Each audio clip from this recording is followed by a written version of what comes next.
Afghanistan, he began to be sharper in his rhetoric. And ultimately he decided that he didn't want to live in the United States anymore. And so he packed his young family up and he leaves, and he spends a couple of years going in and out of Britain and giving lectures at religious centers around Britain, and ultimately decides to move back to Sana'a in Yemen, where his father had built a large family home near the university, and they built an apartment for Anwar and his kids there. And then the Abu Ghraib scandal happens, and al-Awlaki is recording these sermons, and they're becoming increasingly sharp in their condemnation of the US-fueled wars around the world, and he's becoming more and more radical. And then his sermons, which are being distributed around the world in CDs, some of them on the internet, start to pop up in a number of investigations into small terror plots that were foiled in Britain, in the United States, and elsewhere. And the US government became concerned that Anwar al-Awlaki has the potential to inspire lone wolf acts of terrorism or small groups of individual young Muslims to commit acts of terrorism in Western countries. And so he's in a very real way on their radar. And in 2006, Anwar al-Awlaki is arrested in Yemen on bogus charges of intervening in a tribal dispute. And he is put in prison for 18 months, 17 of them in solitary confinement.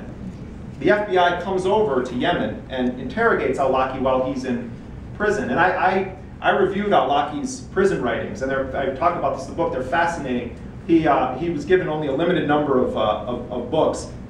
He wrote that he hated Shakespeare, thought Shakespeare was an imperialist and wanted nothing to do with Shakespeare.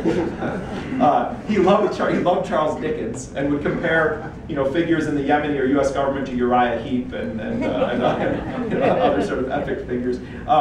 And he also did food reviews in the prison, but many of his writings were about his religious development. And he started to read the work of radical Islamic scholars and was relating to their writings on jihad and the necessity of jihad against crusader forces.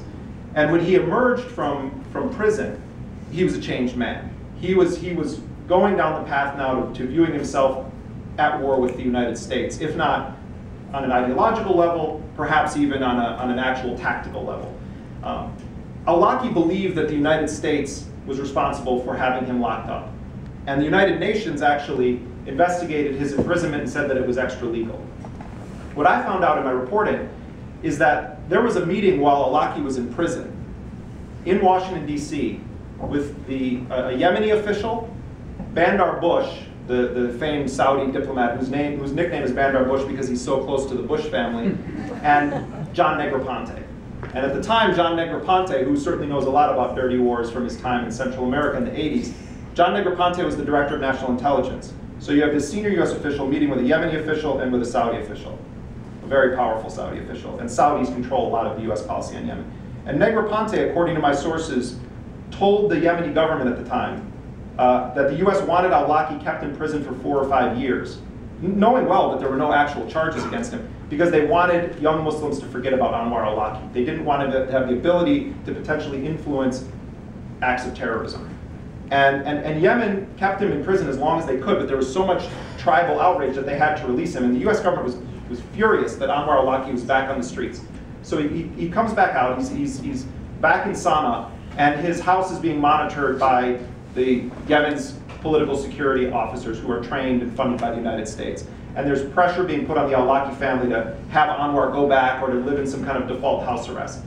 And so in early 2009, Anwar al-Awlaki decides that he's had enough of this, and he leaves his young family with his parents in Sana'a, and he moves to Shabwa province in the south of Yemen, where he felt that his tribe could protect him from the regime's security forces who were trying to get him. In May of 2009, the head of Yemen's intelligence service goes to the Awlak tribe